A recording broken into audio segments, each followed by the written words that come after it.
it's Barb with a look at week 2 of the Get Organized Challenge, which is paper and airs live on live stream on Tuesday, October 4th at 10 o'clock a.m. Pacific time. This week's homework is to create an organized only space, and that can start out as small as a single shelf and then grow with you throughout the challenge. Choose a storage tool for your paper. Create templates or dividers for sorting. Sort at least 8 inches of paper. Sort your scraps. Throw away scraps that don't meet your minimum requirement. Now, when it says 8 inches of paper, that's all you have to sort. You don't have to sort all of your paper. She will assign paper homework each week if you're going along with the challenge. And for the scraps, she recommends 6 by 12 inches as your smallest size. I go smaller than that. I figure I buy 6 by 6 paper. I'm not going to throw out 6 by 6 paper. And I also do a lot of card making, and I use it in my planner. So it kind of depends on what you use it for, what your smallest piece will be. Place your newly organized paper into your organized only space. Post your progress to the Facebook group, and celebrate with reward number 2. And I thought I would share with you where my paper is stored. It's in this 8-cube Kallax unit by IKEA.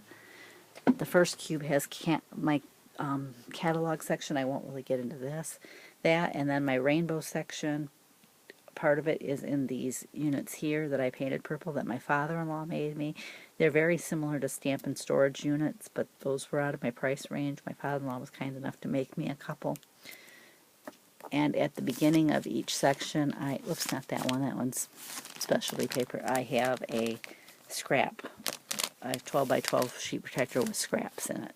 That way I check my scraps first before I do anything else. And then this is the rest of my rainbow. The rest of my paper is stored in these boxes here.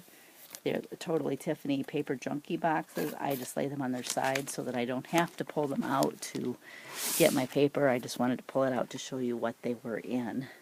And then the bottom, this is my themed paper from A to Z.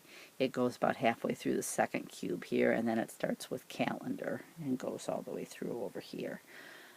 The first section has my 6 by 6 paper and some adhesive like strip paper. Tiffany suggests putting all of your paper, regardless of size, together, and I do put my 8.5 and 11 and 12 by 12 paper together. But my 6 by 6, it kept sliding to the back, and then it can actually fall off the back because there's a gap between my wall and the unit. And I use all of my 6 by 6 paper. I use it for either card making or in my planner. It's all I use it for.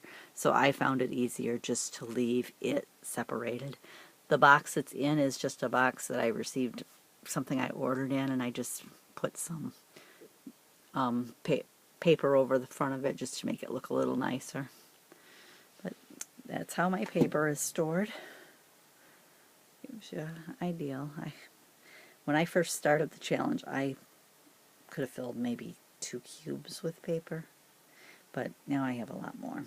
I've grown my paper stash since I went in the challenge, which made it easier for me because it didn't take me that long to sort it, and I just had to put anything new I bought into the system.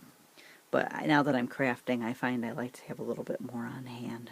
And you know, we all love our paper. Well, thanks for joining me, and I'll catch you next week.